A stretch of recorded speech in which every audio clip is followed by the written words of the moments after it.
Boa tarde a todos e todas. É com muita alegria que nos reunimos para o nosso segundo dia do CONACYR. Nesse momento nós teremos a mesa redonda de número 2, intitulada O Futuro do Ensino Religioso no Brasil. Para mediar essa mesa, convidamos a doutoranda do Departamento de Ciência da Religião da Universidade Federal de Juiz de Fora, Tânia Alice de Oliveira.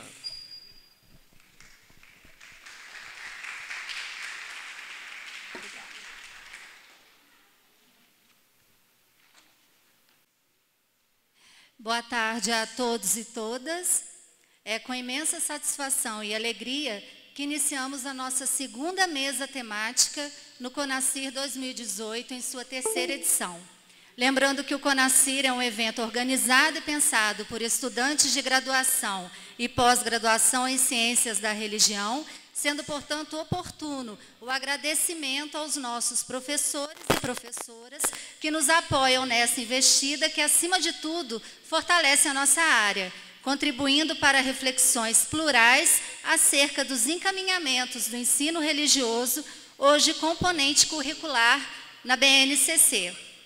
E para falar sobre o futuro do ensino religioso no Brasil, iniciaremos a composição do nosso espaço com a professora doutora Elisa Rodrigues, coordenadora do curso de Ciência da Religião da Universidade Federal de Juiz de Fora, coordenadora do grupo de pesquisa em Religião, Educação e Gênero, o REDUGE, professora adjunta ocupante da cadeira de Religião e Educação do Departamento de Ciência da Religião, com mestrado e doutorado em Ciências da Religião pela UMESP e doutorado em Ciências Sociais na linha de Cultura e Política pela Unicamp. Uma salva de palmas para a professora Elisa.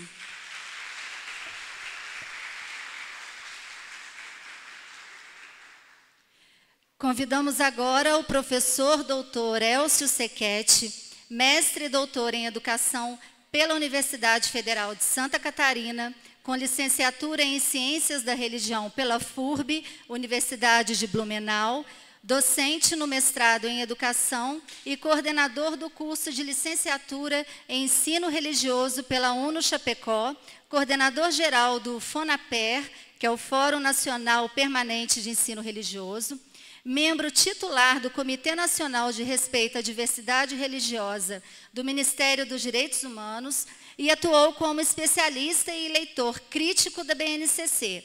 Por favor, peço que se dirija, então, ao nosso espaço.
Bom, gente, muito boa tarde.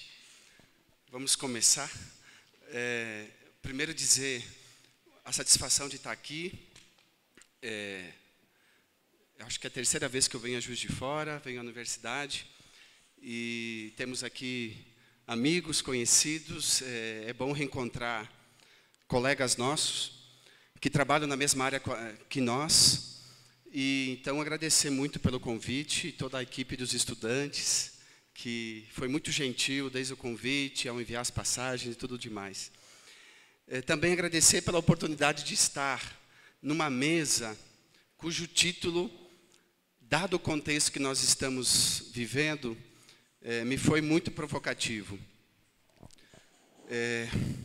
Estava dizendo antes, no caminho, que se tivesse preparado essa fala há um mês atrás, eu teria que ter mudado totalmente, dados os acontecimentos que são assim muito instantâneos, tanto que eu estou agregando aqui informação ocorrida no dia de hoje.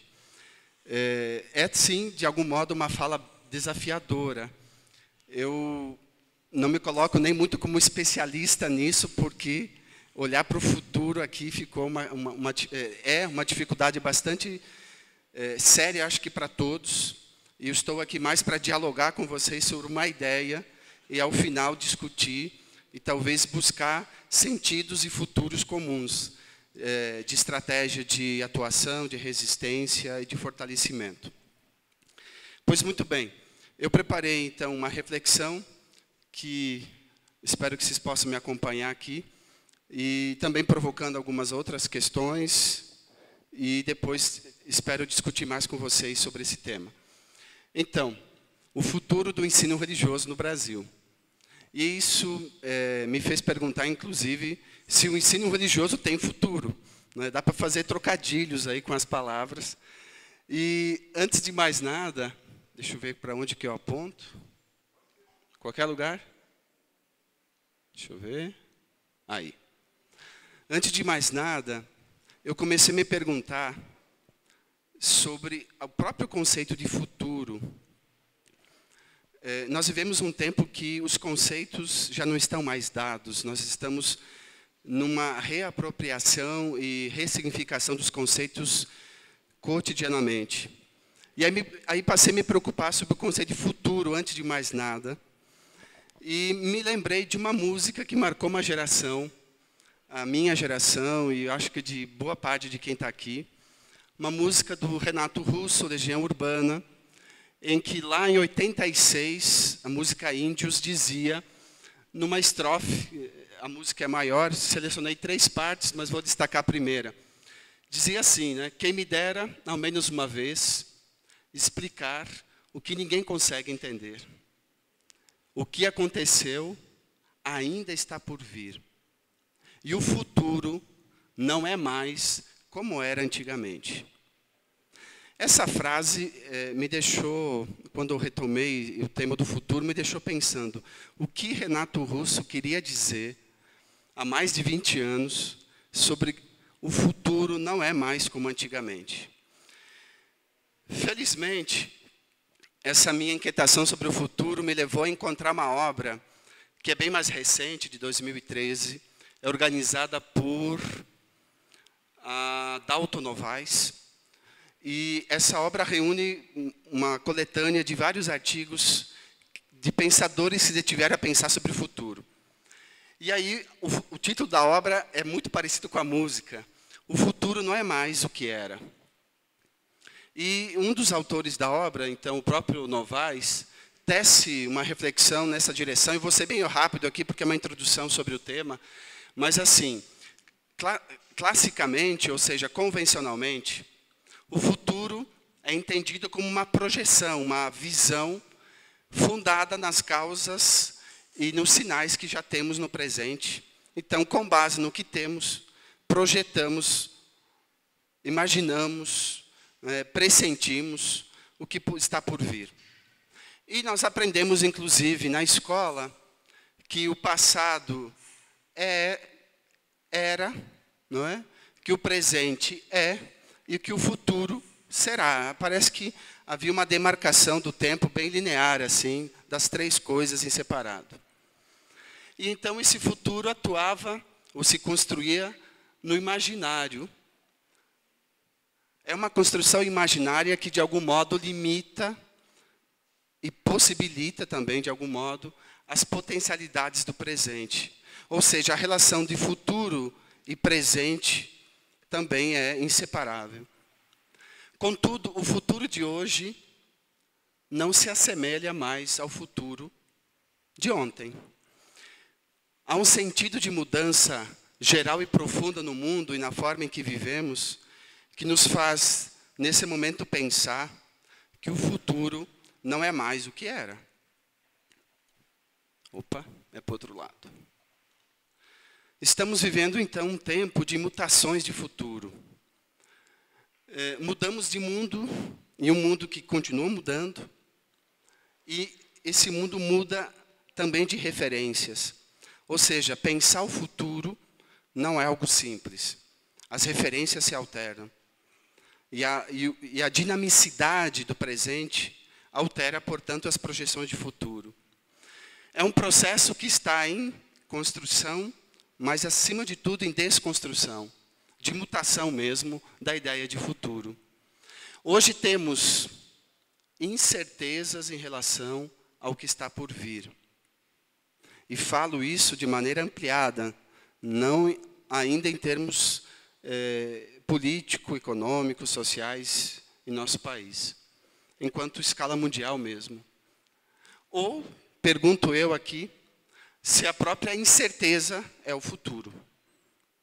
Será a incerteza o nosso futuro?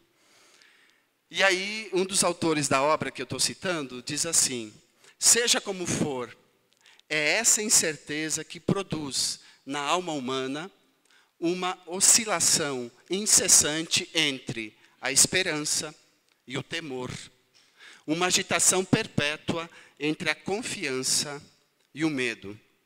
E acho que nós estamos vivenciando isso.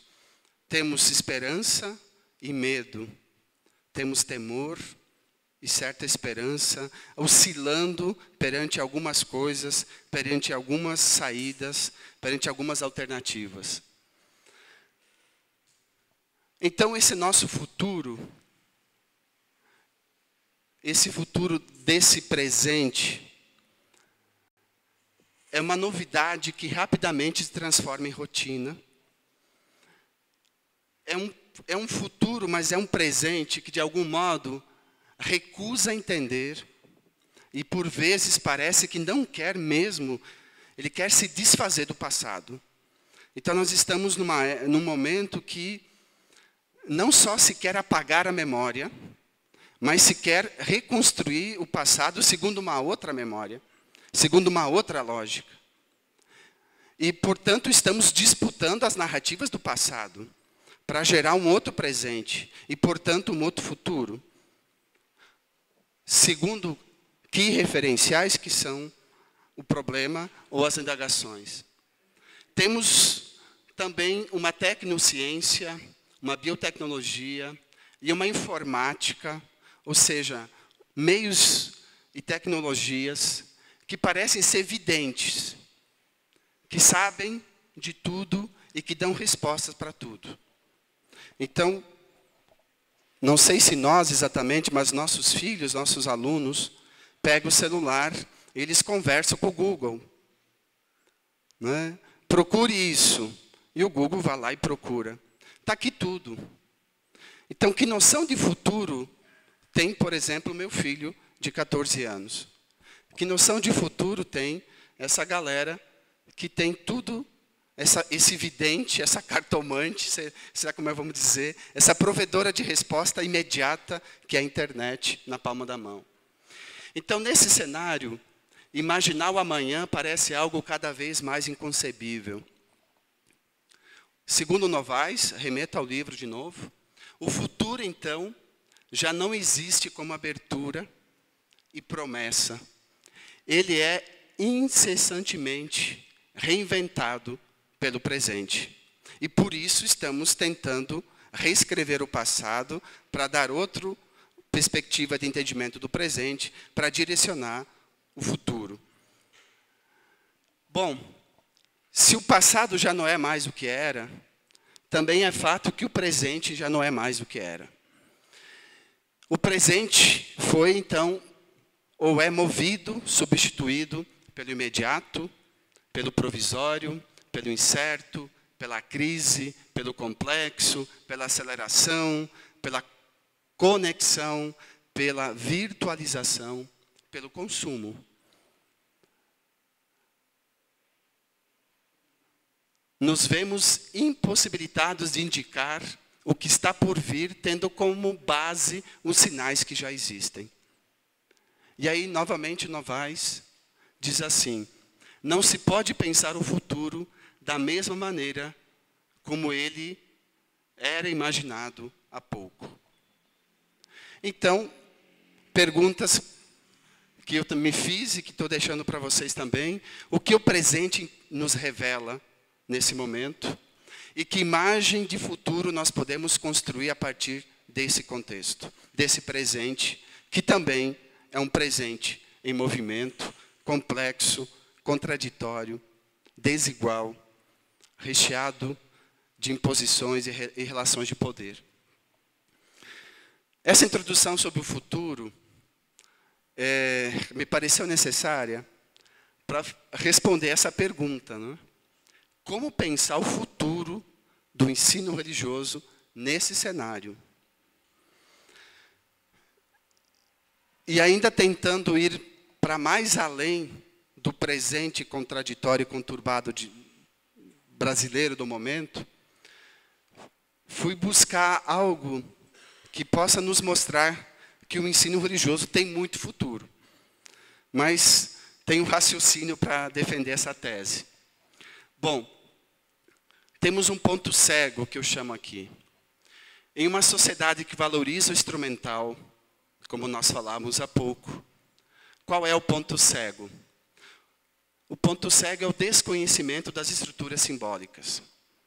Nossa sociedade desconhece toda a organização e as estruturas do social com base no simbólico. Porque isso não é comprável, isso não é mercadoria, embora se queira fazer disso algo manipulável.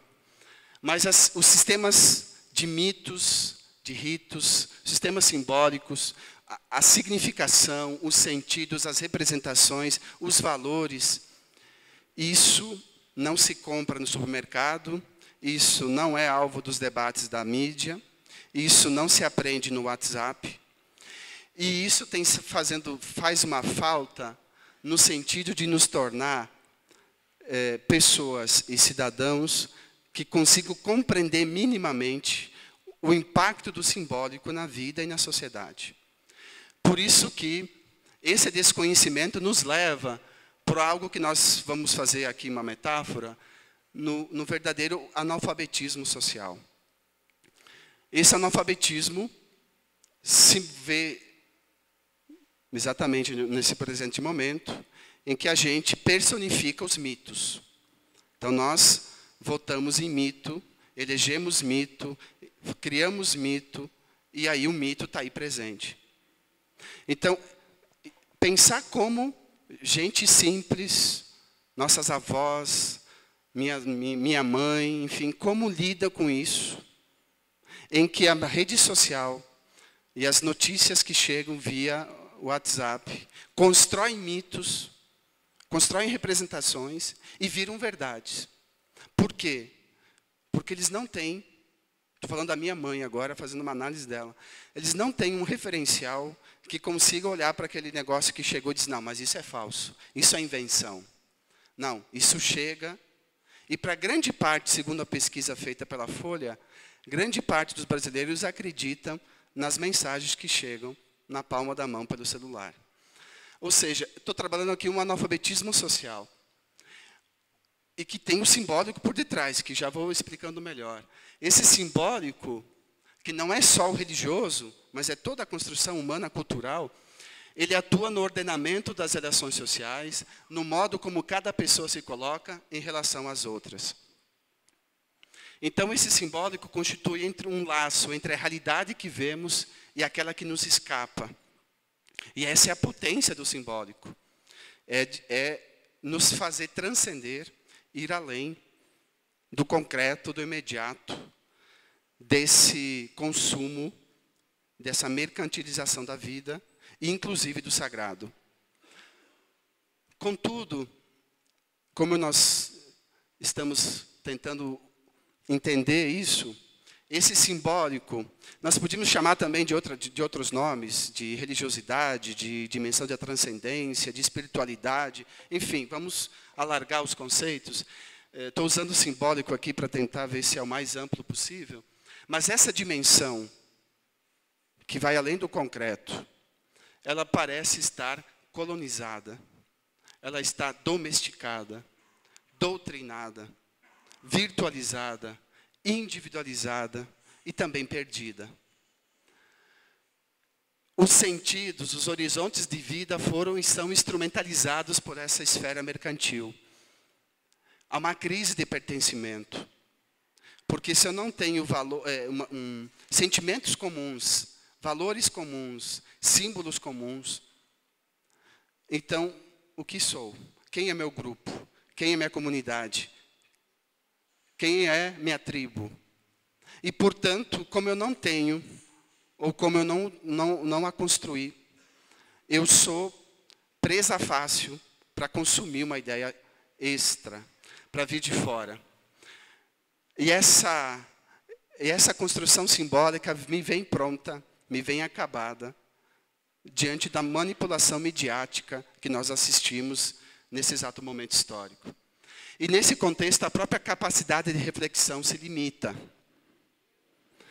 Muito difícil lidar, e vou voltar ao caso da minha mãe, quando ela recebe um vídeo em que certa candidata, nessa simulação, pisa em cima de crucifixos.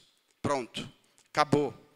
Ninguém tirou mais da cabeça dela que aquilo não é verdade. Porque pisaram no crucifixo, mexeu no simbólico dela. E esse candidato e esse partido eu jamais vou votar porque pisou no meu crucifixo. Não importa mais o que se diga, mexeu com o meu simbólico. E aí se usa o simbólico para difundir mentiras, construir imagens sobre os outros e representações de futuro.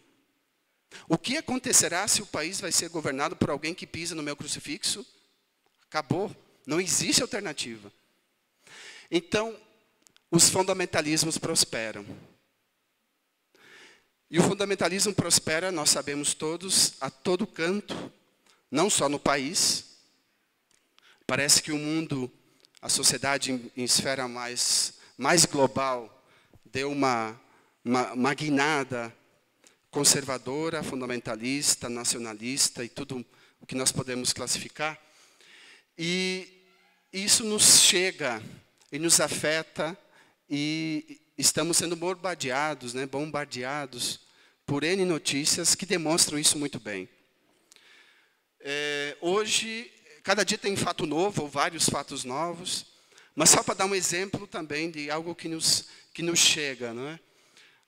Hoje, os colegas da Federal de Pernambuco, no Departamento de História, encontram uma carta, acho que está na mídia hoje, no dia todo.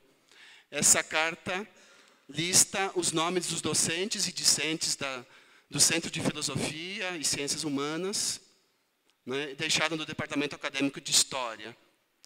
Ali tem o nome dos professores e os estereótipos de cada um deles. Está muito pequenininho, não sei se vocês leram essa carta hoje, mas eu quero pegar só um exemplo de tudo que fizeram aqui. Então, por exemplo, o professor Gustavo Gomes é assim chamado. O doutrinador Gustavo Gomes, Sociologia. Esse doutrinador é uma ameaça à moral e aos bons costumes cristãos. O mesmo possui um exército de viados, travecos, feminazes, prostitutas e... Me fugiu aqui agora, não consigo ler. De todos os tipos e degenerados que atentam contra a família. Seus orientandos, propagadores da ideologia de gênero no Centro de Filosofia. Então, percebam um exemplo aí, claro, de como a dimensão simbólica está movendo e usada para criar representações e um tipo de polarização que nós, talvez há 2, 3 anos, não imaginássemos chegar nesse ponto. Ou seja, nós não tínhamos ideia do futuro que nos aguardava. Nesse caso, que é apenas um exemplo de tudo que está vindo à tona nesse momento. Mas perceber que, no nosso caso, o religioso está aí. Os discursos que sustentam muitos desses rancores, dessas calúnias, desses rótulos, estão em nome da defesa de algo que é tido como sagrado. Então, o que eu quero dizer com isso? Que esse analfabetismo, que é social, que é político, mas acima de tudo também religioso, faz com que os sujeitos, ou melhor, deixa que os sujeitos fiquem à margem, sejam cercados por estruturas simbólicas, das quais ele não entende, das quais ele ignora, das quais ele não sabe decifrar. E por isso reproduz. Mas esse analfabetismo que eu estou falando, ele não é neutro. E nunca, como nesse momento, se defende tanto a neutralidade. Esse analfabetismo não é neutro. As representações sobre o outro e sua classe social, sobre o seu gênero, sobre a sua sexualidade, sobre a cor da sua pele, sobre a sua etnia, sobre a sua região. Eu sou de Chapecó, Santa Catarina. Me compadeço, né, tenho solidariedade aos irmãos do Nordeste. Porque o que esse Sul também produz de estereótipo do Nordeste é uma coisa horrenda. E por isso a questão da região está aqui. Da origem, os imigrantes passam poucas e boas em nosso país. A questão de geração, os nossos idosos, as nossas crianças, são as gerações mais mal cuidadas possíveis. E aí, todas essas marcações servem para estabelecer divisões. Aliados, inimigos, nós e eles, sagrado, profano. O sagrado está conosco. Lá na Federal de Pernambuco está o profano. Está identificado. Então percebam, esse dualismo, essa polarização, ela está fazendo o uso do elemento simbólico.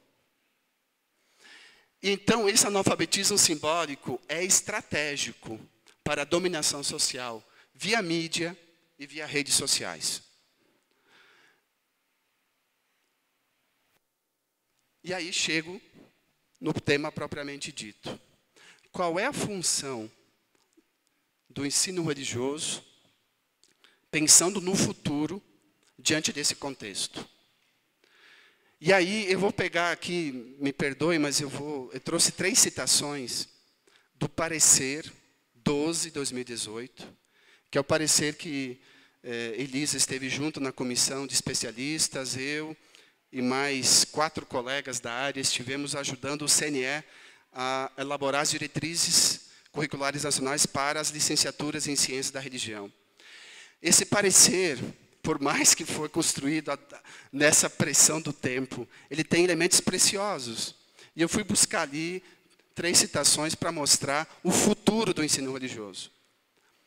Considerando os movimentos, tradições religiosas e filosofias seculares de vida, o estudo das diferentes crenças é uma das formas privilegiadas de promover a liberdade de concepções e o exercício da cidadania, fundamento do Estado laico democrático.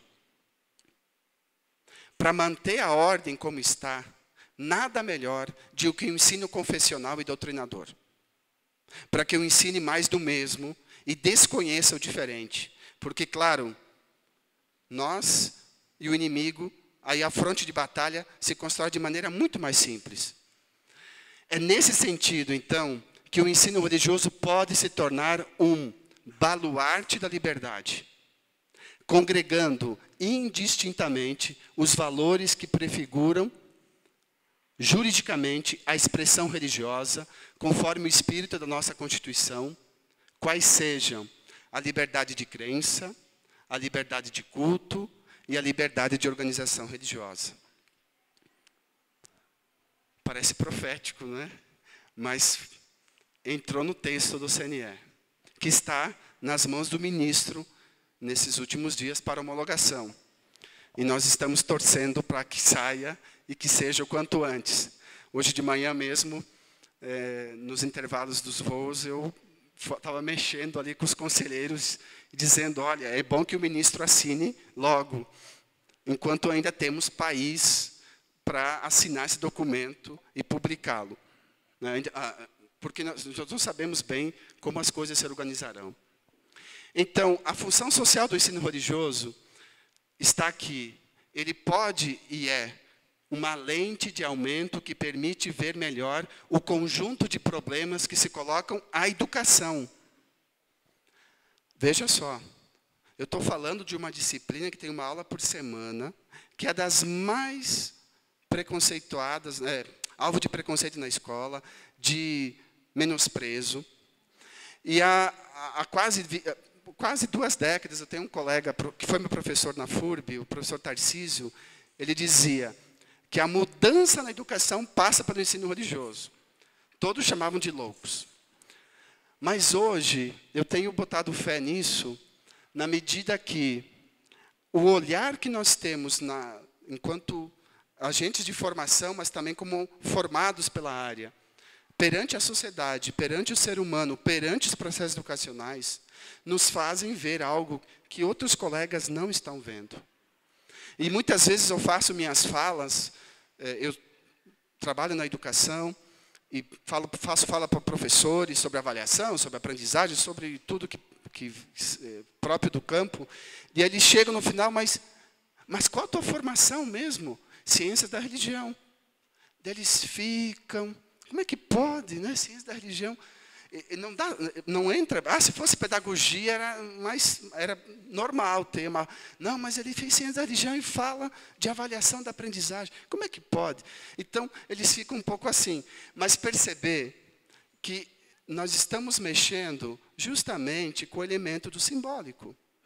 Nós estamos tendo um arcabouço teórico, epistemológico e também metodológico de trabalhar com a diversidade, de entender o contexto social de maneira ampla, de maneira intercultural, de maneira interdisciplinar, que é fruto de uma formação de uma área específica. Por isso, o ensino religioso tem contribuído e pode contribuir muito mais para compreender e decifrar as estruturas simbólicas. Se nós temos esse analfabetismo em larga escala, nós temos muito o que fazer. Então, esse ensino religioso pode contribuir para que, vou usar aqui entre aspas, os analfabetos, os alienados, no sentido aqui de que não tiveram acesso a isso na sua base de formação enquanto ser humano, e que, portanto, estão alheios ao tema, apropriem-se dos códigos culturais e religiosos mais amplos, ou seja, para além do seu umbigo. Eu costumo dizer que nós sabemos muito pouco da nossa religião, pensando em sociedade como um todo, né? E sabemos nada da religião do outro. Então é muito simples, quando o meu vizinho acende uma vela, eu já demonizo ele, porque não é o mesmo código que eu uso. Então eu não sei o que é o diabo está do meu lado. Então, é muito simples esse processo polarizador, dicotômico, de um pensamento bipolar que se instaurou e que a gente não pode achar que é normal. Então, a função social do ensino religioso continua aqui. É desenvolver a capacidade de desconstruir certas simbolizações e reconstruir, mas sem destruí-lo. O simbólico continuará existindo, mas ele foi encaixotado, doutrinado, domesticado e precisa se revelar como elemento de libertação do humano, elemento que nos faz ser mais, buscar ser mais e melhores. Até porque, ao estudar o universo simbólico, ao estudar o universo cultural maior que o meu umbigo, isso não requer de nós adesão ou rejeição. O estudo não precisa disso. As escolhas pessoais continuarão existindo. Eu não deixo de ser católico ou deixo de ser budista por conhecer a Umbanda. Tem-se essa falsa ideia, e algumas famílias se escandalizam quando veem que o filho está aprendendo um conteúdo que não passa, né, dentro do círculo fechado que a família diz, isso aqui é sagrado, isso aqui é profano. O meu filho não pode ouvir falar disso na escola. Perceba o limite. E querem agora, e acho que a Elisa vai falar melhor que eu depois, fazer a escola refém da família. Na Constituição, escola e família são agentes distintos que colaboram para a educação. Cada um tem uma função social, mas um não anula o outro, e nenhum domina o outro. Então, esse ensino religioso é fundamental para assegurar o respeito à dignidade humana e para fortalecer a democracia. E aí volta mais uma pequena citação do parecer. Diante da necessidade das novas gerações se educarem para a convivência e o respeito para com a diversidade cultural e religiosa, é forçoso reconhecer o papel de destaque que o ensino religioso pode ter na formação cidadã dos brasileiros. Ora, é o CNE dizendo isso. É um texto normativo. Então, nós trabalhamos para uma educação, não estamos sós nesse processo, uma educação em que o outro é um outro, mas que também é nós. Não se deve considerar o outro um eterno inimigo, um eterno desconhecido. Toda a proposta de educação humanizadora, inclusiva, reconhecedora da diversidade, pauta-se no tratamento do outro como legítimo outro, e não como inimigo. Mas parece que isso vai de encontro, não é? De choque com outras mentalidades. Terceira citação do parecer. A dinâmica do reconhecimento mobiliza. Estou falando do reconhecimento. Reconhecer é muito mais do que tolerar. É muito mais dizer, tá, tu está aqui na minha frente. Eu te conheço, mas não quero ter relações contigo, eu não quero ter aproximações. Fique na tua que eu fico na minha. Reconhecer é ir muito além. Então, mobiliza a ressignificação de concepções e práticas de colonialidade. Há toda uma teoria epistêmica em andamento na América Latina em favor da decolonialidade. Esse ensino religioso entra nessa discussão. Os nossos imaginários estão colonizados e precisamos ressignificá-los. Reconstruir as atitudes de valorização e respeito às diversidades, ao mesmo tempo em que instiga a problemática das relações de saberes de caráter religioso. Por que ensinar tal religião na escola pode? E por que a outra religião não pode? Qual é o lugar que diz o que pode e o que não pode?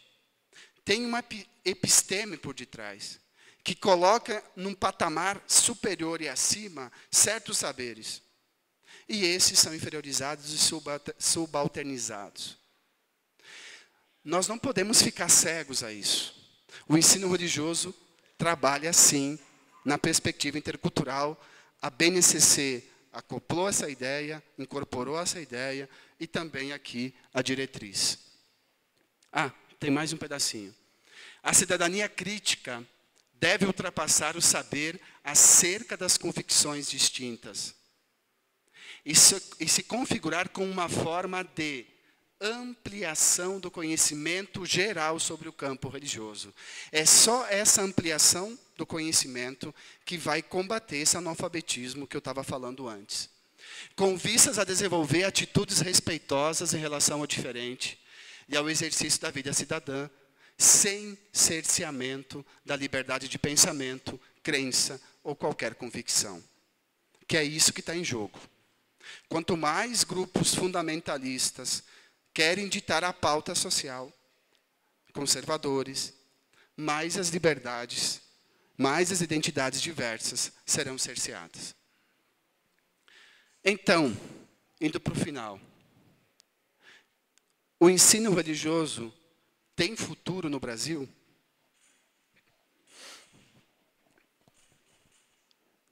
Se a gente pegar um recorte dos últimos 20 anos, de 97 a 2018, 21 anos quase, efetivamente, concretizou-se o seguinte: foi mudado um artigo da LDB, que é a Lei de Diretrizes e Bases da Educação Nacional, cuja redação original previa ensino religioso confessional e interconfessional. Foi mudado uma LDB, o primeiro artigo a ser alterado, 6 meses após, e ele veda o proselitismo. Ele diz que esse ensino religioso deve assegurar o respeito à diversidade religiosa. Isso não é qualquer coisa. Ainda, o ensino religioso foi incorporado na BNCC, Base Nacional Curricular Comum, como área do conhecimento, que é ao mesmo tempo componente curricular da educação básica, mas nesse caso no ensino fundamental. Essa BNCC tem duração prevista de 20 anos. Como é que esse país vai tratar a BNCC a partir de 2019? Ninguém sabe dizer. Contudo, foi feito um documento discutido, enfim, todo o trâmite que levou quase 4 anos, para que ele se mantenha e produza um impacto curricular por 20 anos. E nesse processo, o ensino religioso está dentro. Isso não é qualquer coisa. Embora tenham sacado ele e conseguimos, via Fonaper, via mobilização, reintroduzi-lo. As próprias DCNs que eu falava há pouco, é um anseio de 20 anos. Foi uma conquista histórica nesse momento, num momento tão contraditório. Foi uma conquista preciosa. Isso não é qualquer coisa. Brasil afora, multiplicam-se cursos de formação inicial, cursos de especialização e de pós-graduação, mestrado e doutorado. São poucos? São, mas são mais do que nós tínhamos na década de 90. Isso tem um pulso, tem um ganho. Multiplica-se, por consequência, eventos, publicações, debates, conversas como essa. Isso não é qualquer coisa. Mas acabou se constituindo um modelo, um referencial, que hoje serve para que outros países venham até nós e digam: isso que vocês estão fazendo, nós queremos aqui. É o caso do Chile, é o caso da Colômbia, é o caso da Costa Rica, é o caso da Nicarágua. Ou seja, nós estamos exportando uma ideia que ainda não está totalmente consolidada entre nós, mas que já mostra que é possível. Isso não é pouca coisa em 20 anos. De outra parte, também nesses 20 anos, nós nos deparamos com grandes obstáculos. O primeiro grande obstáculo foi Concordata Brasil-Santa Sé. Porque no artigo 11 da Concordata tem-se a proposição de ensino religioso, vírgula, católico de outras confissões religiosas, vírgula. Essa concordata, agora legitimada por uma decisão, um julgamento e um acórdão do STF, em que diz textualmente que a confessionalidade do ensino religioso é constitucional, é um grande obstáculo e uma grande porta para botar tudo a perder, se nós deixarmos. Estou olhando para o futuro. De outra parte, um grande obstáculo ainda é a negligência de muitos sistemas de ensino na organização da oferta do ensino religioso. Tem município descumprindo a Constituição até hoje. Tem município descumprindo a LDB até hoje. Não oferta ensino religioso, oferta no contraturno, faz uma miscelânea fora das aulas. Isso não pode. Mas acontece. Infelizmente, temos muito para andar nesse ponto. Outro quesito chave. Não temos uma política de formação inicial e continuada para a nossa área. A oferta de docentes egressos das licenciaturas é ínfima. Mas arrisco que não seja 1% da demanda do país. Então tem muito, mas muito que andar nesses próximos anos. A ausência, a carência de diretrizes curriculares, de orientações curriculares, também foi um grande obstáculo. A BNCC veio agora, mas ela não sana toda a demanda por orientações. Nós precisamos de mais. E, claro, não podemos deixar, depois de tudo que nós falamos, de citar que o conservadorismo social e religioso, ele é um grande obstáculo. E o documento que eu vou mostrar agora, não estou aqui fazendo propaganda nem contra e a favor, ideologia, enfim. Porque hoje, como eu tenho dito no meu estado, podem estar nos gravando, o MBL está aqui, às vezes, enfim, a perseguição, a gravação, a escola sem partido, às vezes está aqui dentro. Então, eu vou mostrar um documento para situar esse exemplo que está aqui. Há poucos dias do fechamento do segundo turno, nós temos um termo de compromisso assinado entre um candidato, que depois sabemos que está eleito, com o site, tem um site, votocatólicobrasil.org. Existe isso nos vários países da América Latina, votocatólico.colômbia.chile. Isso é uma organização muito mais ampla que a gente imagina. No Brasil, o cardeal do Rio de Janeiro, Orani, ele esteve à frente desse termo de compromisso assinado por Jair Bolsonaro. E um dos itens de vários todos prevê ensino religioso confessional, certo? Então, é um termo assinado de um candidato vencedor que diz alguma coisa em relação ao que poderá ser o futuro. Concluindo, então, a complexidade vivenciada no presente e a reprodução em larga escala do analfabetismo social religioso indicam que o ensino religioso tem muito futuro. Por quê? Porque tem muito trabalho a fazer. Eu vou ampliar aqui. Digo que a área de ciência da religião tem muito futuro. Tem muito trabalho a fazer. Até porque as coisas não estão separadas. Contudo, resta saber como os desafios do presente possibilitarão sua existência futura. Haverá ensino religioso não confessional? Haverá ciências da religião não confessional? Tudo é possível num presente de incertezas, onde o futuro é mais incerto ainda. Contudo, quero acabar com essa frase. Nós precisamos olhar para além do presente imediato, para ver os horizontes de sentido, outros futuros que estão em abertos. Por mais que possa, ano que vem, tentar pôr abaixo 20 anos de uma outra caminhada, isso não se desfaz por um decreto. Há muita coisa que está arraigada nos nossos imaginários já. Nas gerações que estão tendo aula de ensino religioso e que pedem, muitas vezes, nas minhas aulas, nas aulas dos meus alunos em Santa Catarina, diz, professor, mas por que só tem uma aula por semana? Nós queremos mais sobre isso. Essa geração ali teve o gostinho de aprender sobre os diferentes. Eles não vão permitir serem doutrinados. E acho que é esse futuro que nos dá esperança. A área, o campo, o ensino religioso tem muito futuro, apesar dos pesares, dos temores e das esperanças que teremos nesse momento que estamos vivendo.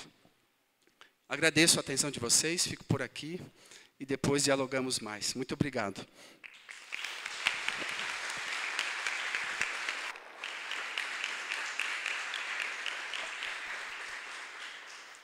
Após a fala do professor Elcio, então, vamos passar a palavra para a professora Elisa, que vai dar continuidade à nossa mesa.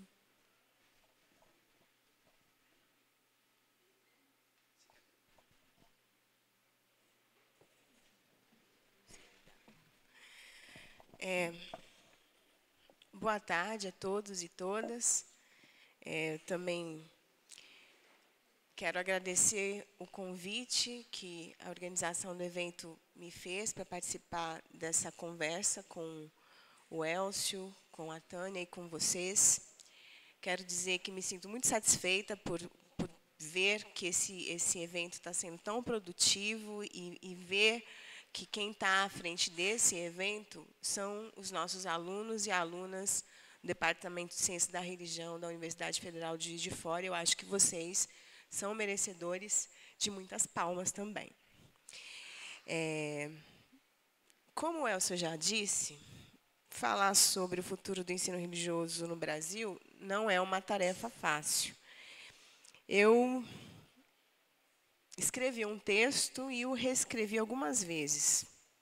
E essa versão que eu trago para vocês, a versão que eu vou apresentar, é o retrato da minha reflexão e não só da minha reflexão sobre o futuro, dos meus sentimentos em relação a esse futuro que se avizinha.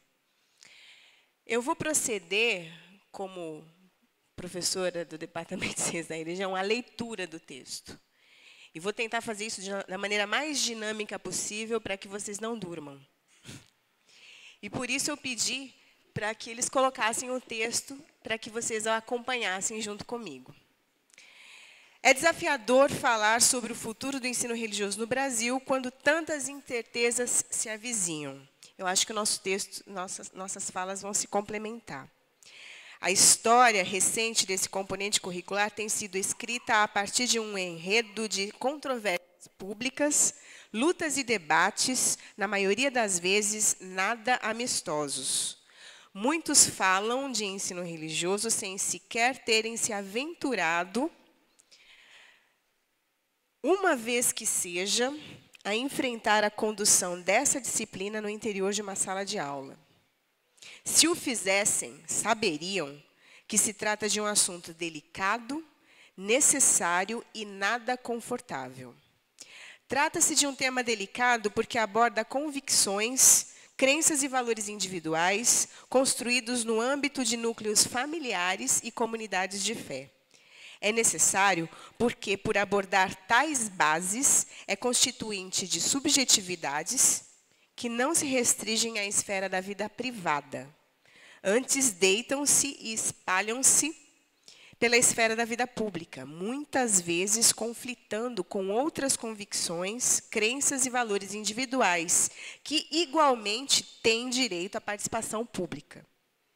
E, por fim, não é nada confortável, porque, ao falarmos sobre religião nas escolas, sem sermos tutelados por partidos, autoridades políticas e comunidades de fé, falamos da religião a fim de esclarecê-la, a fim de compreendê-la e a fim de, se for preciso, criticá-la. Isto não agrada a quem faz da religião meio para a manipulação de pessoas e, consequente, lucro próprio. Diante desse quadro, proponho iniciarmos a discussão do tema O futuro do ensino religioso no Brasil a partir de 3 perguntas. Qual o futuro do ensino religioso se a vocação desse componente curricular é contribuir para a formação de cidadãos plenos, autônomos e críticos? Qual é o futuro do ensino religioso no Brasil se a natureza desse componente curricular é desconstruir estereótipos sobre religiões comumente marginalizadas e promover o conhecimento sobre tais expressões de fé? Qual é o futuro do ensino religioso no Brasil se aceitarmos o desafio de desenvolvê-lo com a finalidade racional de promover em nossos educandos e educandas a capacidade de compreensão e respeito pelas alteridades? Tendo estes questionamentos como norte, dividimos essa apresentação em 3 partes, assim intituladas. 1. Fazer do conhecimento instrumento de reflexão. 2. Buscar harmonia entre o conhecimento e a compreensão. E 3. Empregar a compreensão para construir o respeito. Então, vamos ao ponto 1. Diferentemente de outros componentes curriculares, o ensino religioso não lida com informações sobre as quais pode-se explanar linearmente, sem que tais informações tenham algum impacto na vida da nossa audiência. Não se pode apenas escrutinar a religião como objeto inanimado, dissecando-a como se fosse um sapo dentro de um laboratório. Não se pode informar sobre a religião sem que, no ato de falar sobre a religião, sobre ela, não se promova curiosidade, espanto, indignação, comoção, dentre outros sentimentos. A religião é sempre motivo para encanto ou desencanto. E por isso muitos educadores e educadoras sentem-se desconfortáveis ao abordar o tema religião em sala de aula. Às vezes lhes falta a familiaridade com esse tema e lhes sobra o estranhamento. Na antropologia, é quase um dito de sabedoria a expressão, abre aspas, o antropólogo deve estranhar o que lhe parece familiar e tornar familiar o que lhe parece estranho, fecha aspas. Bem, parafraseando essa expressão, diria que, primeiramente, cabe ao educador e educadora de ensino religioso tornar familiar o conteúdo religioso sobre o qual pretende lecionar. Em outras palavras, é necessário conhecer mais as religiões, conhecer a linguagem religiosa e conhecer aquilo que a reveste de simbolismos. Conhecer profundamente aquilo que estrutura as modalidades de crença, apesar das diversidades de religiões que compõem o cenário histórico e cultural brasileiro, a fim de saber identificar aquilo que nas religiões se repete, se ressignifica e se transforma. Conhecer esses núcleos estruturantes é o que permite aos professores e professoras de ensino religioso captar como, em cada religião, tais núcleos são preenchidos com diferentes sentidos. Daí se pode dar o segundo passo, que seria o do estranhamento. Como esses sentidos foram construídos? Como esses sentidos organizam a vida das pessoas que professam fé? A pergunta sempre foi para a educação, assim como o é para a filosofia, o início do processo de ensino-aprendizagem. Perguntar sobre algo, por princípio, indica que não se sabe o suficiente sobre isso. E isso desperta curiosidade. Aristóteles disse que a filosofia tem origem no taumazo, isto é, no ato de se espantar com alguma coisa. É mediante esse espanto que perguntas são suscitadas e que se tem início o processo de investigação, que conduz as pessoas espantadas à construção de conhecimento. Conclui-se daí que perguntar não é errado. E perguntar sobre religião é menos errado ainda. Pois cada ato religioso, cada gesto, cada vestimenta, cada comida, cada narrativa, cada símbolo religioso é revestido de algum sentido, ao qual somente se pode chegar se iniciarmos o processo de busca por esses sentidos. A criança naturalmente busca o sentido das coisas. Ela faz perguntas porque quer compreender o porquê dos atos, das vestimentas, das comidas, das narrativas, dos símbolos e outros. Nisto está a especificidade do ensino religioso. A sua vocação de promover o esclarecimento sobre o que é o fenômeno religioso por meio da pergunta sobre os sentidos que cada religião formula para explicar o mundo e a vida humana. Esse conhecimento não é um conhecimento meramente informativo. Quando se aborda a religião dessa maneira, o que se está fazendo é tomá-la como objeto pregnante e pulsante, pregnante de vida, porque entende-se a religião como fruto da experiência das pessoas. Por isso chamamos tal abordagem como fenomenológica. Pois o que se está a buscar é construir conhecimento sobre a religião para que se possa compreendê-la. enquanto um fenômeno histórico, cultural e comunicativo. A religião tem uma discursividade que comunica sentidos. A religião é ela mesma a linguagem por meio da qual as pessoas se entendem e se comunicam com o mundo. Portanto, conhecer mais da religião ou das religiões possibilita-nos a construção de instrumentos para reflexão sobre quem somos. Refletir, meditar, tirar conclusões. Refletir-se, curvar-se, envergar-se ao ponto de reconhecer padrões de irregularidade, pontos em comum, nexos de sentido, e então, a partir desse mapa, observar a realidade circundante com maior abertura e sensibilidade. Aqui pode-se retomar a leitura de Rubem Alves, que ele fez de Durkheim, na qual, revisitando a sociologia funcionalista desse francês, de modo muito mais belo e poético, ao meu ver, o mineiro de Boa Esperança definiu: aos fiéis, pouco importa que suas ideias sejam corretas ou não. A essência da religião não é a ideia, mas a força. O fiel que entrou em comunhão com seu Deus não é meramente um homem que vê novas verdades que o descrente ignora. Ele se tornou mais forte. Ele sente dentro de si mais força, seja para suportar os sofrimentos da existência, seja para vencê-los. O sagrado não é um círculo de saber, é um círculo de poder.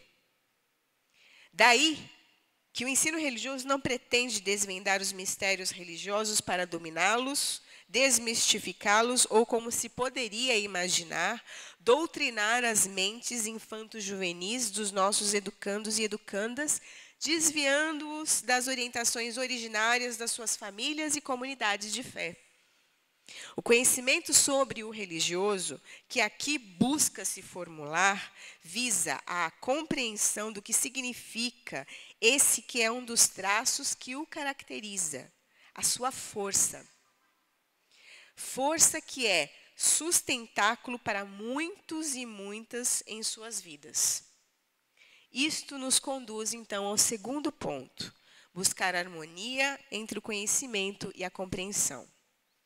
Para desenvolver esse ponto, inicio com a seguinte afirmação: o universo religioso é encantado. É encantado porque é povoado de divindades, de santos, de entidades espirituais que são mágicas e que possuem poderes fora do comum. São poderes sobre a natureza.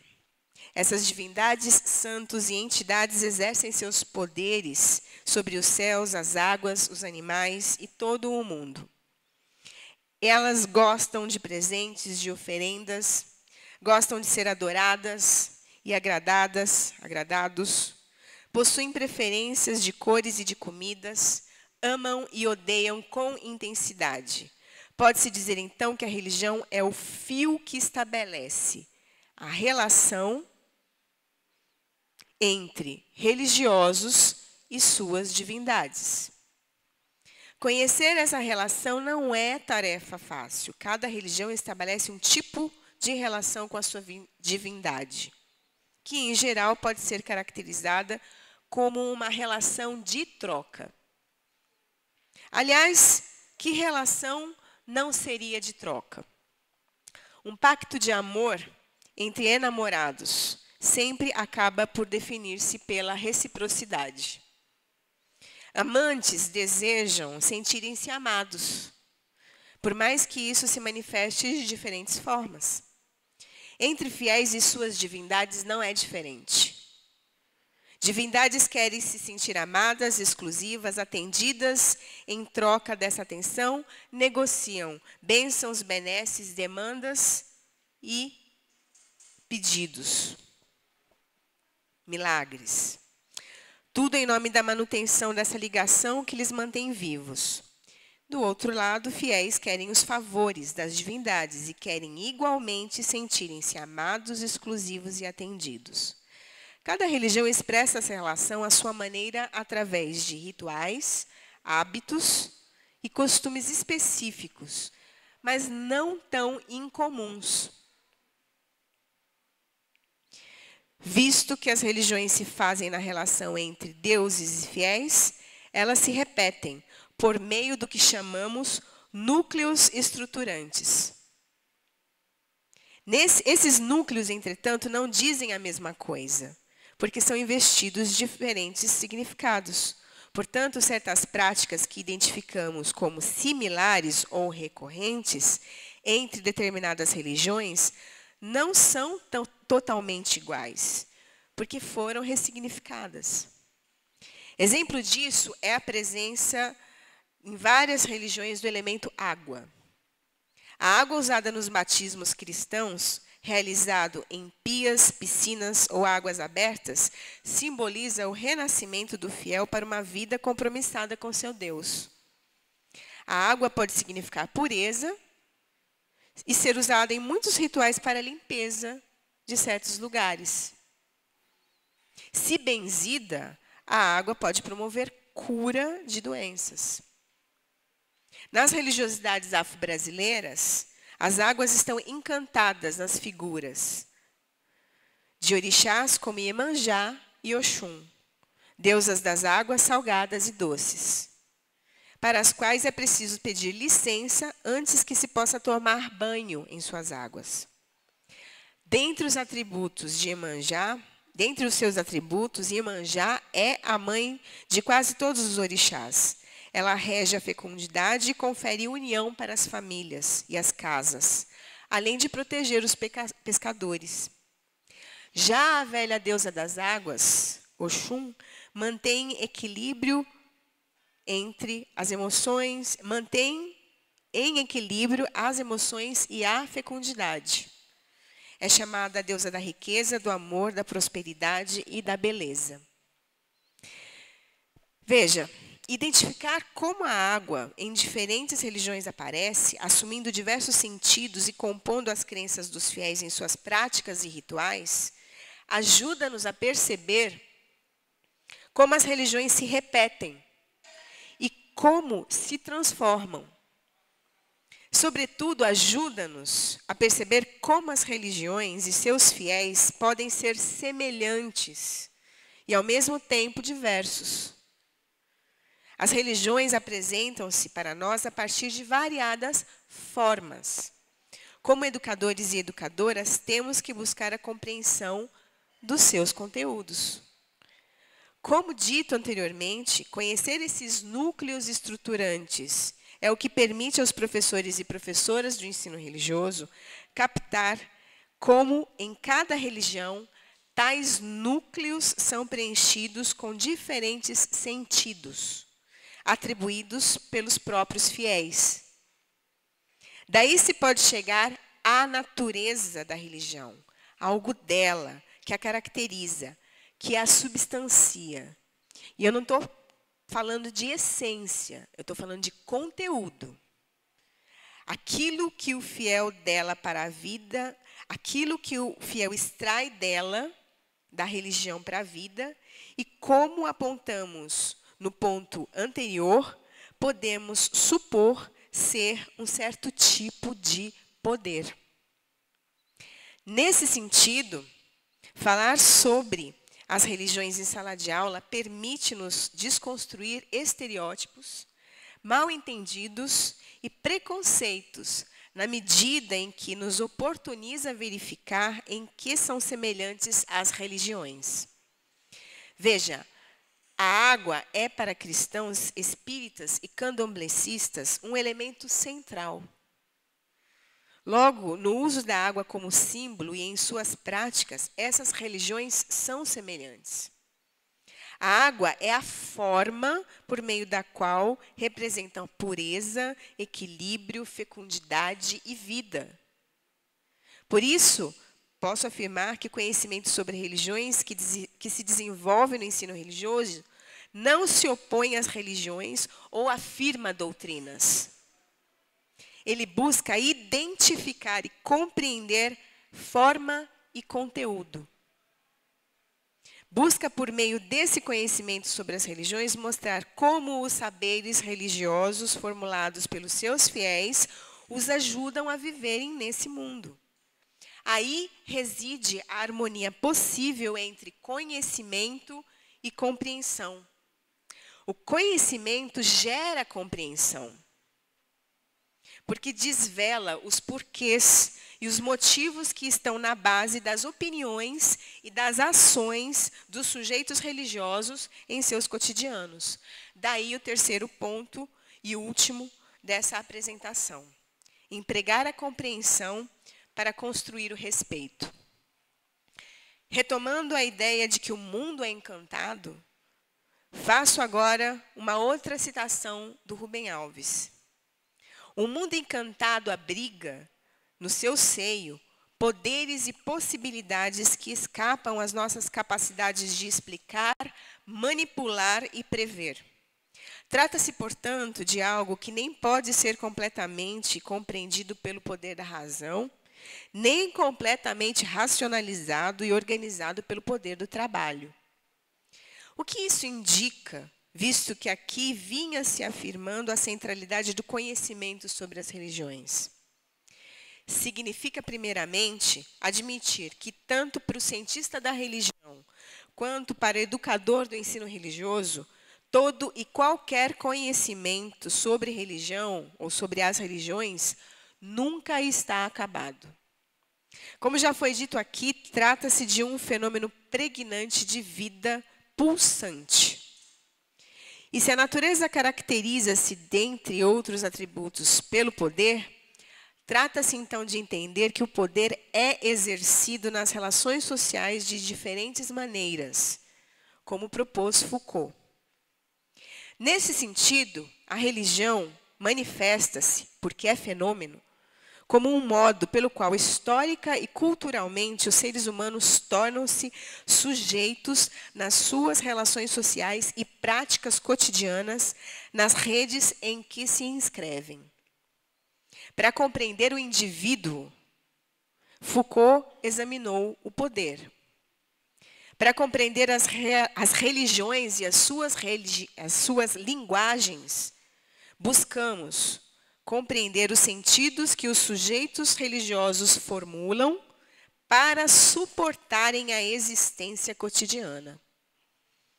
Muitas das vezes, esses sentidos nos escapam, porque, racionalmente, nem sempre a religião apresenta-se como um discurso coerente.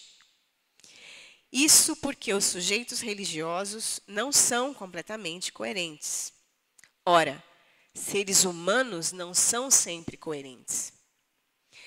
Assim como seus deuses, os religiosos querem ser amados, exclusivos e atendidos. Consequentemente, amam e odeiam dramaticamente. São capazes de criar músicas, inventar versos e destruírem a natureza e a si mesmos. E aí reside o encanto da religião e do conhecimento sobre ela. Conhecendo mais das religiões, somos capazes de verificar como nossa existência é dramática. E para muitos de nós, dar significado para essa existência por meio da forma religiosa é a única maneira de suportá-la. Essa compreensão nos humaniza ao ponto de, então, sermos capazes de respeitar o outro e a sua religião, que é para ele a forma como consegue suportar a própria existência. Isso não é doutrinação ideológica. Isso é promoção de consciência crítica para a formação de cidadãos e cidadãs plenos e plenas, críticos e críticas, e autônomos e autônomas, aptos e aptas ao diálogo e à convivência respeitosa. Isso é, quero acreditar, o futuro do ensino religioso no Brasil. Obrigada.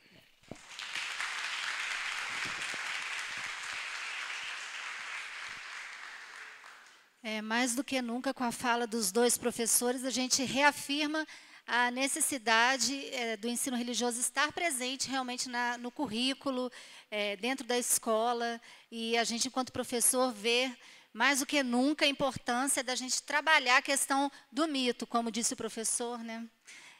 Talvez, se eles tivessem assistido aulas, a gente não viria tanta coisa aí equivocada nesse período que se passou, né? Então, para continuar, agora abrindo espaço para os questionamentos de vocês, quem quiser fazer pergunta, a gente vai fazer blocos de 3 perguntas. Quem vai começar? O Renan vai levar o microfone.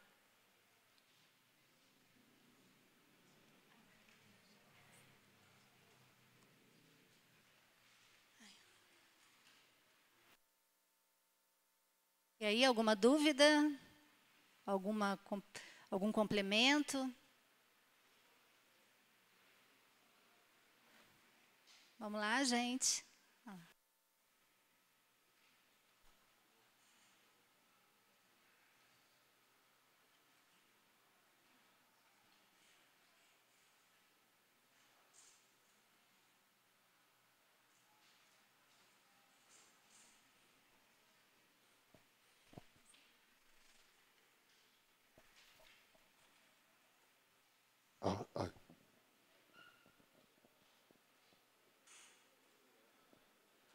Boa tarde, agradeço ao Elcio, agradeço a Elisa.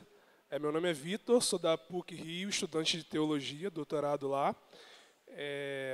E eu queria direcionar minha pergunta ao Elcio, porque você disse na sua fala que, dado o nosso contexto político, haveria certa dificuldade do próximo governo desfazer alguns avanços em relação ao que a nossa base comum diz a respeito do ensino religioso. Eu queria saber quais são os mecanismos de resistência que já existem, os mecanismos políticos, né, educacionais, que já existem e que poderiam resguardar o ensino religioso nesse sentido.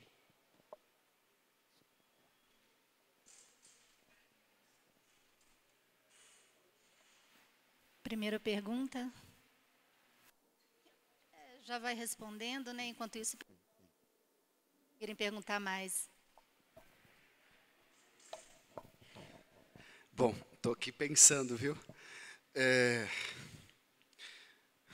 Olha só, o que nós prevemos aqui, não é? De que, dada a conjuntura política e as promessas de campanha, inclusive, aliado já, porque perceba, aquela foto que eu trouxe no slide, ela é emblemática, né? Você tem o cardeal do Rio de Janeiro e da arquidiocese, que é da onde não só emanou, mas também deu guarda ao Acordo Brasil-Santa Sé. E que deu toda, na verdade, para além da CNBB, que ficou meio que vencida nessa história, para quem fez toda a articulação, por exemplo, para virar o jogo no STF.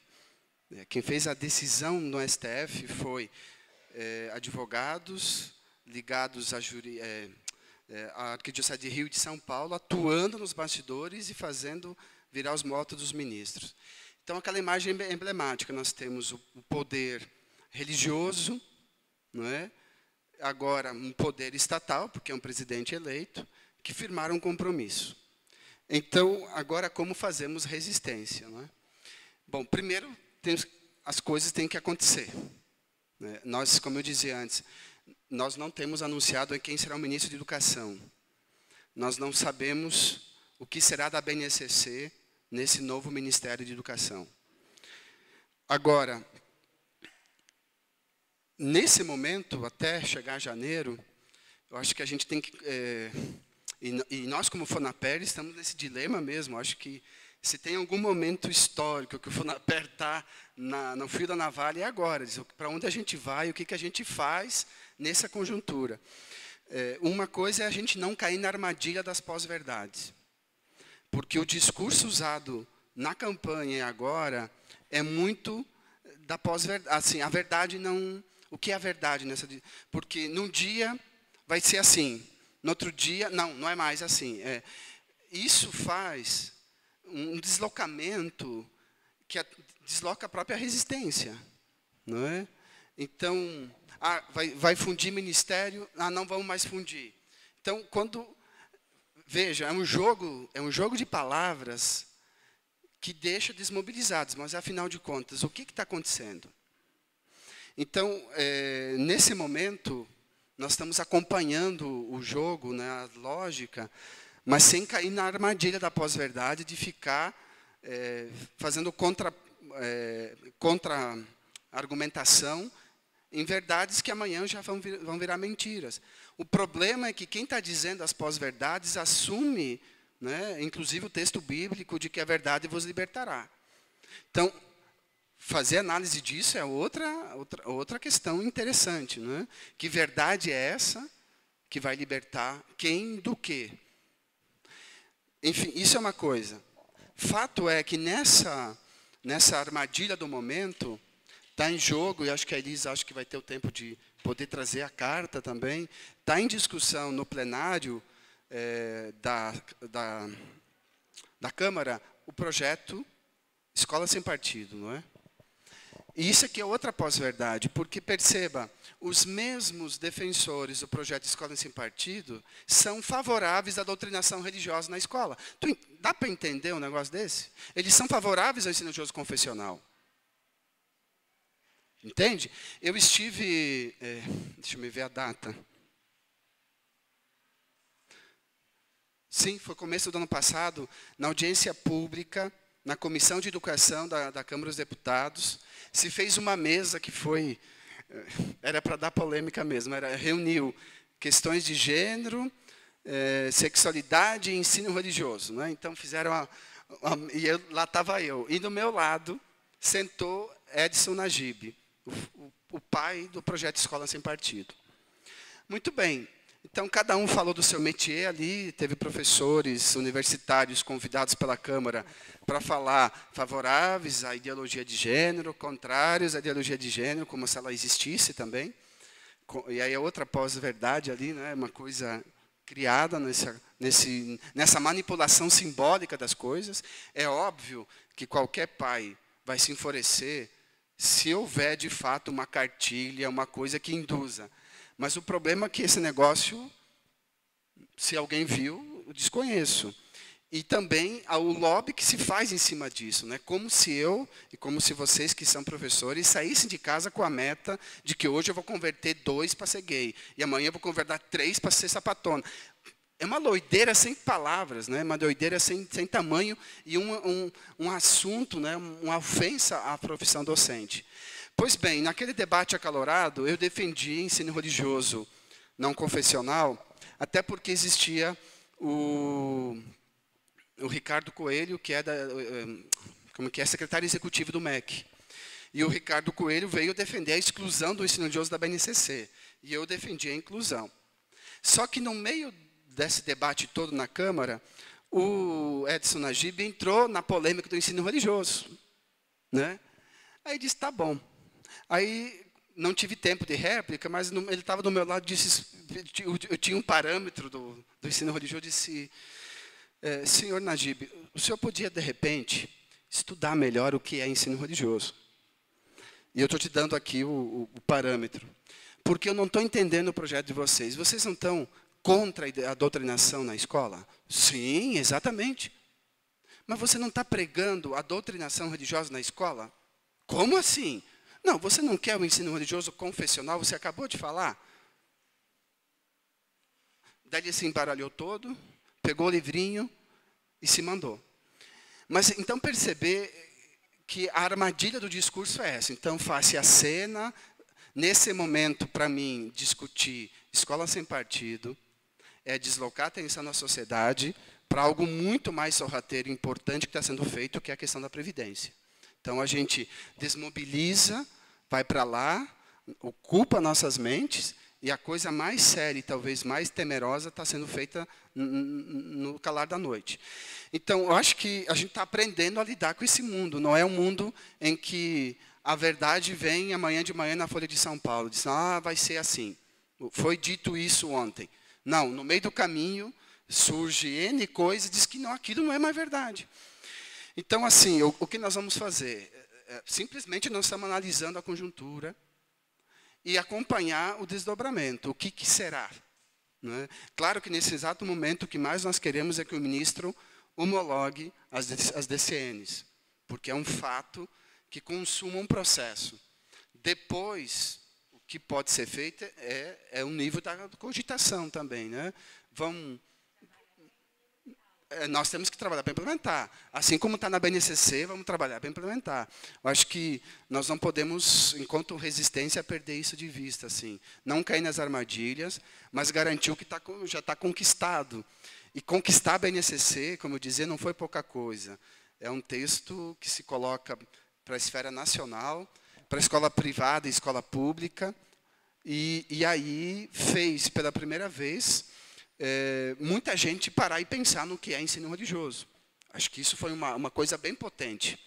E, nesse exato momento, há uma fundação que recebeu uma grande verba do MEC, que está preparando cursos de formação EAD para o próximo ano. Se o próximo ano vamos usar os cursos, é outra questão. Mas está sendo feito e se deixará pronto. E está incluído na formação que está sendo desenhada, ensino religioso. Então, nós estamos aí preparando os conteúdos para os vídeos, que vai ser feito aula, enfim. Pensar que teremos num pacote de formação algo sobre ensino religioso é uma conquista, nunca se teve. Então, agora vamos ver a implementação. Mais do que isso, eu não posso dizer também, porque eu não sei exatamente como nós vamos lidar, por exemplo, numa possível mudança de legislação. Que é aí que está o perigo. Também, já alerto, está na pauta da CCJ, na Câmara dos Deputados, um projeto chamado, o PL 42/2007. Foi do autor conterrâneo aqui dos mineiros, chamado Lincoln Portela. Eu conheço bem esse deputado, não sei se ele se reelegeu agora ou não, mas esse projeto ele tem há 10 anos, aliás, olha, já passou, é de 2007. Nós conseguimos travar ele várias e várias vezes, porque ele pede duas coisas, que se acrescente 2 parágrafos no artigo 33 LDB que está em vigor. O terceiro parágrafo é de que o ensino religioso, a avaliação que ali for feita, não compute no rendimento escolar do estudante, ou seja, tira do ensino religioso o instrumento de avaliação, o instrumento no sentido de que todo o processo educativo carrega em si uma avaliação. Eu preciso saber se o que eu ensinei, o meu objetivo é atingido ou não. Ou seja, fazer avaliação é parte intrínseca. Então, se esse projeto for aprovado agora, como estão pretendendo, isso esfacela, ou melhor, enfraquece o ensino religioso da BNCC. E o quarto parágrafo a ser inserido é que todo aluno a cursar ensino religioso e temas relacionados a gênero precisam ter a assinatura dos pais. Então, burocratiza totalmente a oferta da disciplina. Então, o FONAPER está ali. Hoje mesmo, antes de vir para cá, um assessor do gabinete de um deputado que está nos socorrendo, me ligou, disse, nós estamos mexendo, nós vamos pedir ajuda, nós vamos parar a pauta. É o que nós podemos fazer. Né? Paralisar por mais um mês, para que isso não venha a ser aprovado. Então, nós temos um trabalho de monitorar a legislação sempre, para que a gente não retroceda. Né? Então, esse é o que dá de fazer nesse momento, nessa reta final de um governo, e esperar para ver o que se desenha do novo governo. Só pegando a carona do que o Elcio falou, eu acho que uma outra maneira da gente expressar resistência é na organização de entidades que façam esse trabalho junto com o FONAPER, nos estados e nos municípios.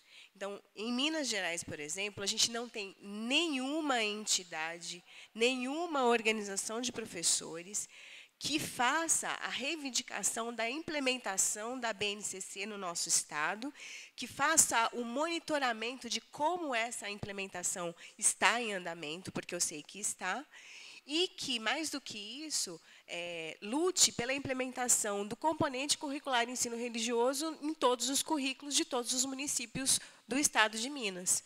Então, isso é também resistência. Isso também é necessário de ser feito, né?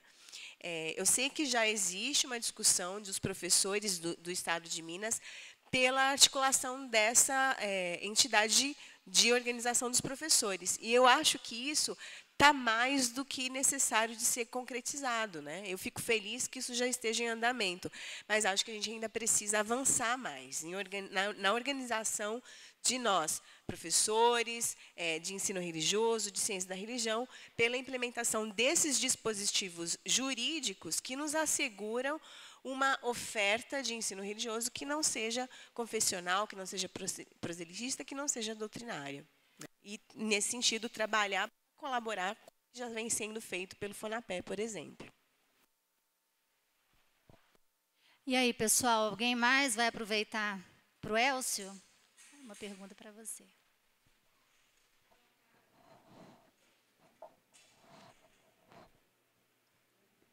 Boa tarde. Eu, ao contrário de vocês, estou agora, né, tomando consciência desse tema, né? Para mim está sendo muito legal estar aqui, estou aprendendo bastante. Mas existe uma coisa que me incomoda e eu gostaria de saber a opinião, se for possível, né, dos dois professores, que é sobre o Estado laico.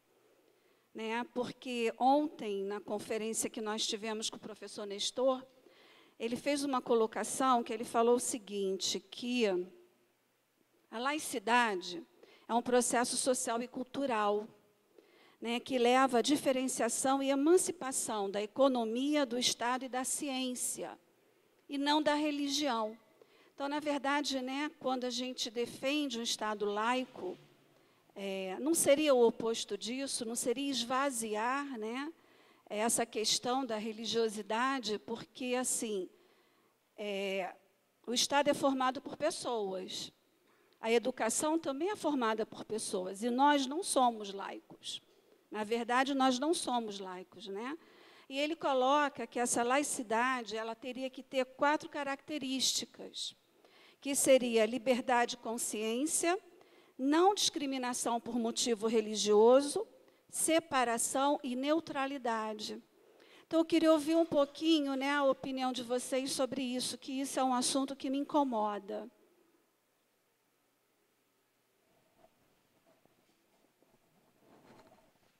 Oi, boa tarde, boa noite, horário de verão. Queria agradecer, né, as conferências.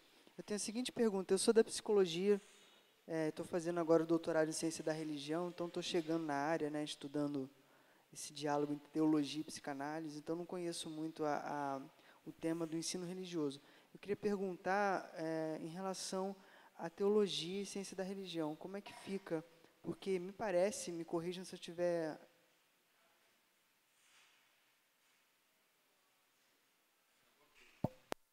Pega aqui, Renan.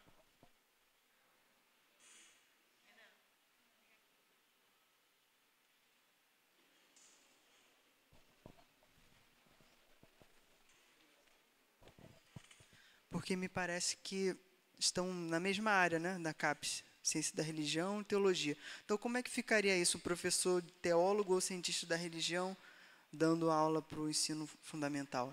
Minha pergunta. Boa noite. Eu quero agradecer a fala do Elcio e da Elisa. Quando eu ouvia a doutora Elisa falando, eu pensava que todo mundo precisa ouvir e ler essa fala. Eu sou do Rio de Janeiro, trabalho na educação básica do Rio de Janeiro, em História, porque o ensino religioso no Rio de Janeiro é praticamente inexistente. A resistência é muito grande. E eu penso de dentro das escolas e também de dentro do mundo religioso e também como mãe, talvez que a gente não esteja fazendo um caminho contrário, dizendo o que não é o ensino religioso ao invés de dizer o que é o ensino religioso, como na sua fala hoje, né? Não é uma doutrinação ideológica, é uma conscientização para a construção de cidadãos. Talvez a gente precise fazer esse trabalho no caminho de conscientizar, porque não é desejo da maioria, não é interesse da maioria. A maioria cristã quer um ensino confessional.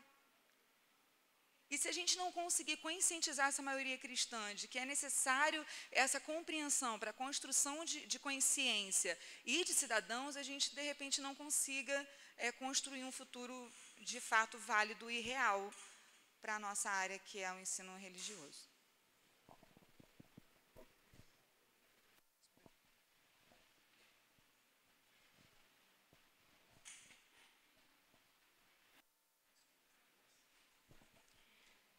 Obrigada pelas perguntas que foram feitas, pelas provocações. A gente vai tentar pensar junto, né, a partir do que vocês colocaram, né. Como é seu nome? Gisele. Gisele. Veja, toda vez que a gente começa a falar sobre ensino religioso, a gente enfrenta a questão da definição da condição de laicidade que é característica do nosso Estado, do Brasil, né? Qual é a nossa laicidade, né? Que tipo de laicidade é essa que caracteriza o nosso Estado? Eu não estive ontem aqui para ouvir a fala do professor, né? Eu imagino o que ele tenha dito a partir de textos dele e do perfil dele no Facebook. Não, estou brincando. Do currículo Lattes dele. Mas, enfim, o que eu quero dizer é que eu tenho um texto em que eu discuto um pouco laicidade no Brasil e penso laicidade a partir desse embate, né? Ensino religioso e laicidade. Como que a gente pode discutir isso, né? Pensar isso, né? Na minha fala, eu tenho sido bastante enfática em pensar a nossa laicidade como não uma laicidade de neutralidade, como uma laicidade que é uma laicidade de reconhecimento, para usar o termo que a gente já usou aqui hoje. Uma laicidade que reconhece as diversidades religiosas brasileiras e que, por reconhecer essa diversidade, entende que a gente precisa falar sobre ela. Pensar, então, quais são os discursos desses religiosos que compõem a sociedade brasileira, que estão presentes na esfera pública, fazendo reivindicações, apresentando demandas e socializando as suas opiniões, né? Então, compreender esses discursos, compreender a pauta que orienta a vida dessas pessoas, que constitui sentido e que orienta a vida social dessas pessoas, eu acho que é um atributo da ciência da religião e do ensino religioso. Então, quando a gente fala que a função do ensino religioso é esclarecer sobre as religiões que compõem o campo religioso brasileiro, é no sentido de promover mediações entre essa discursividade religiosa que orienta a vida desses sujeitos religiosos e uma outra parcela da sociedade que não orienta a sua vida por discursividades religiosas. Mas esses grupos constituem uma sociedade civil, né? Então, como é que o Estado tem que entender isso, ao meu ver? Ele tem que entender isso como não um conteúdo de doutrina que precisa ser promovido na sala de aula. Não se trata disso. Aliás, eu acho que vale a gente pensar que quando a gente está ensinando sobre religião na escola, a gente não está ensinando sobre a religiosidade, aliás, a gente não está promovendo a religiosidade entre os nossos alunos. A gente está tentando esclarecer o que é isso, a religiosidade, e por que ela é fundamental na vida de tantas pessoas, né? Então, acho que, nesse sentido, o que eu estou tentando responder aqui também vai na direção do que perguntou a professora. Como é seu nome? A Viviane, né? Quer dizer, falar sobre religião na escola é promover o conhecimento sobre essas religiões, no sentido de esclarecer o porquê que essas religiões constituem na sociedade, são importantes para a gente. Por que são importantes para a gente? Porque a religião está no nosso dia a dia, ela está no nome das ruas, ela está nas catedrais, ela está nas construções históricas, ela está na nossa música, ela nos orienta, né, de diferentes formas. Mesmo para quem não é religioso, mesmo para quem não professa a fé, em algum momento ele se depara com o discurso religioso. Ele pode até reproduzir certas crenças religiosas sem ser ele mesmo religioso, sem ter ele mesmo uma pertença religiosa definida, né? Então, é mais entender que a religião é uma linguagem constitutiva de subjetividades, né? Constitutiva das identidades sociais dos nossos alunos, que estão nos nossos bancos de escola, constitutivas de nós mesmos, enquanto professores. Mesmo quando você diz, não acredito em Deus, existe um conceito de Deus estabelecido contra o qual você se opõe. Portanto, a gente precisa falar sobre quem é Deus, quem são os deuses, né? O que significa ter um Deus. Esse tipo de conteúdo é conteúdo do ensino religioso. Não é a promoção de religiosidade. Uma coisa que a gente fala muito no nosso grupo e nas nossas aulas, sim, com a compreensão do que as discursividades religiosas propõem, a gente constrói também valores. Mas isso não significa que eu vou promover na sala de aula os valores específicos das religiões. Entendem essa diferença?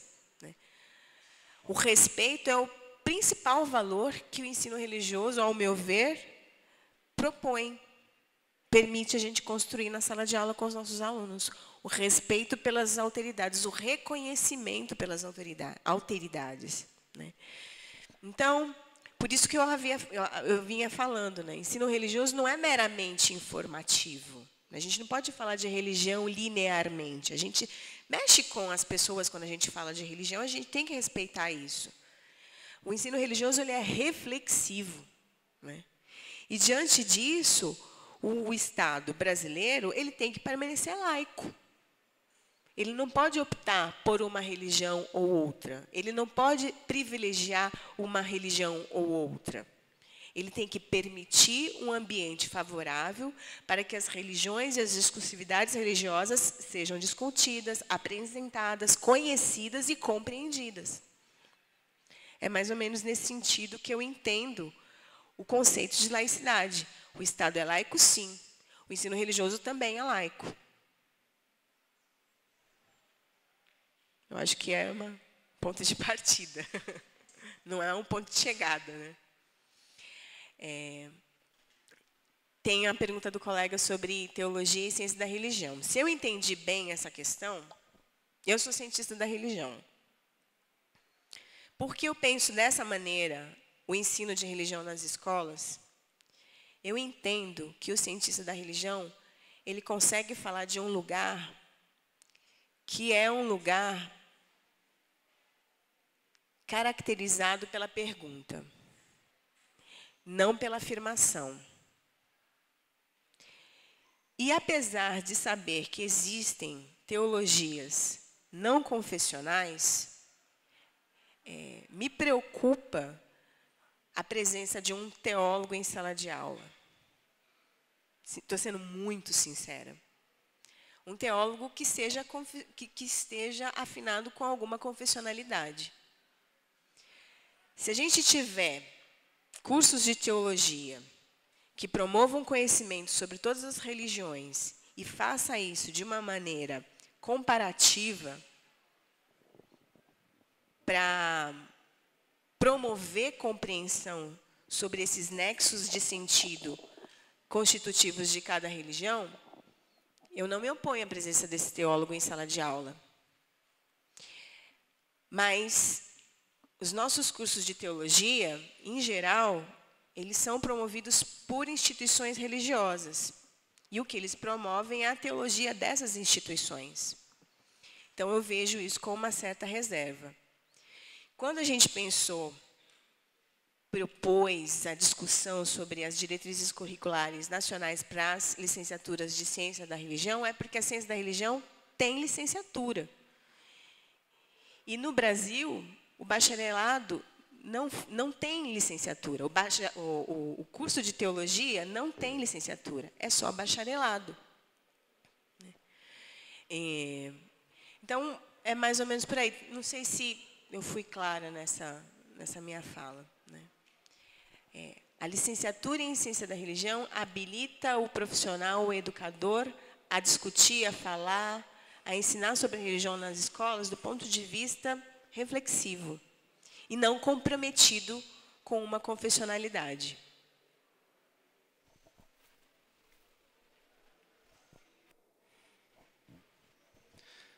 Eu estou satisfeito com as tuas respostas, Elisa. Só queria adicionar um dado.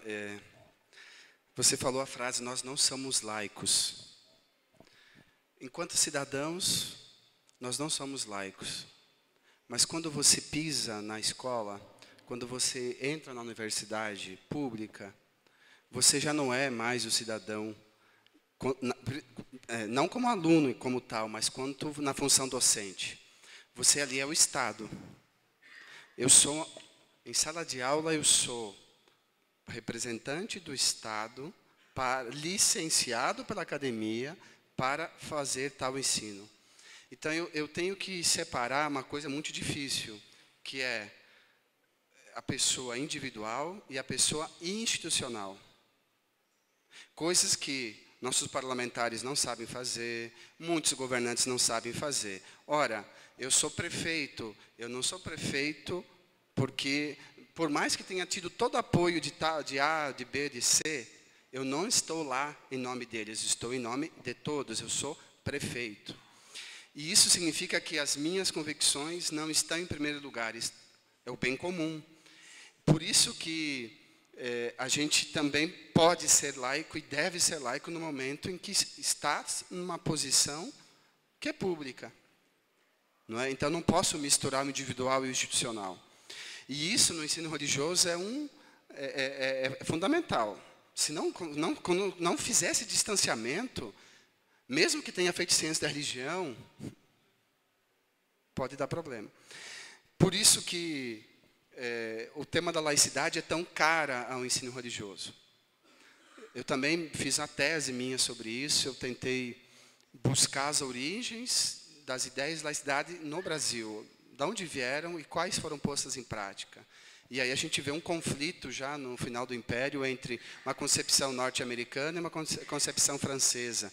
E esse conflito é o que gerou também uma série de problemas na implantação disso, na operacionalização da legislação. O que nós temos que também separar aqui é o que é laicidade e o que é secularização. O Estado tem que promover a laicidade. O Estado não pode promover secularização. A secularização é um fenômeno social mais amplo que assola certas sociedades e não outras. Por exemplo, não imaginar secularização nas culturas indígenas. Não existe. Tá? Então, agora, o Estado então tem que ser laico, ele tem que saber o que é do bem comum e, portanto, atinge a todos, e o que é de esfera exclusiva, individual, de certos grupos, e assim por diante. Quanto a isso, também me pareceu, como sugestão de leitura, é brilhante o parecer do ministro Luiz Barroso no julgamento da ADI 4439, que foi a do ensino religioso no ano passado. O Barroso foi muito lúcido assim, em trazer a laicidade do Estado e defender o ensino religioso laico e puxar a orelha do MEC, que por que em 20 anos não regulamentou isso para evitar o problema que tem, por exemplo, no Rio de Janeiro. No Rio de Janeiro, falar em ensino religioso é um tema que todo mundo quer fugir ou quer matar, né? Porque é um tema controverso. Porque a coisa foi tão mal orientada e tão mal compreendida que ali teria que mudar o nome de imediato para ver se consegue amainar as animosidades. Não é? Então, perceber que isso é um problema, mas que o ensino religioso tem que caminhar junto com a discussão de laicidade. E, na verdade, a laicidade é muito pouco discutida pela academia, há pouca produção, há poucos teóricos ou pesquisadores específicos de laicidade, e os que estão ainda, que meio que monopolizam o campo, são de uma vertente francesa, e que não dá conta nem na França mais dessa ideal, e nunca deu conta aqui. Então, nós temos que, sim, que repensar e mais discutir uma epistemologia da laicidade nesse momento, e uma laicidade, sim, de reconhecimento dessa diversidade religiosa, que dialogue com ela e não tenta privatizá-la no espaço privado, ou que tente secularizá-la. Então, é uma laicidade que reconheça e perceba que ela tem que dialogar com isso, sem, contudo, ceder naquilo que é essencial, que é a separação, dizer o Estado é isso, a esfera social, a esfera pública é outra. E, por fim, dizer, principalmente, que nós não cogitamos no CNE, e isso está bem amarrado na diretriz, de que bacharel, qualquer que seja, seja considerado habilitado para dar ensino religioso, incluindo teologia. Então, é uma licenciatura específica, e aos que já têm uma primeira licenciatura, poderão cursar Ciência da Religião como segunda licenciatura, em menos tempo. Caso hajam esses cursos, têm que ser criados. Eu desconheço instituição séria que ofereça a segunda licenciatura em ensino religioso nesse momento, porque não tem norma jurídica para tal até então. Então, agora nós temos. Então, agora começa... Exato, em Ciência da Religião. Segunda licenciatura em Ciência da Religião. Então, é algo que vai nascer a partir da homologação das diretrizes. Enfim, acho que essa separação dos campos... Uma coisa é a área na CAPES ter diálogo com a teologia.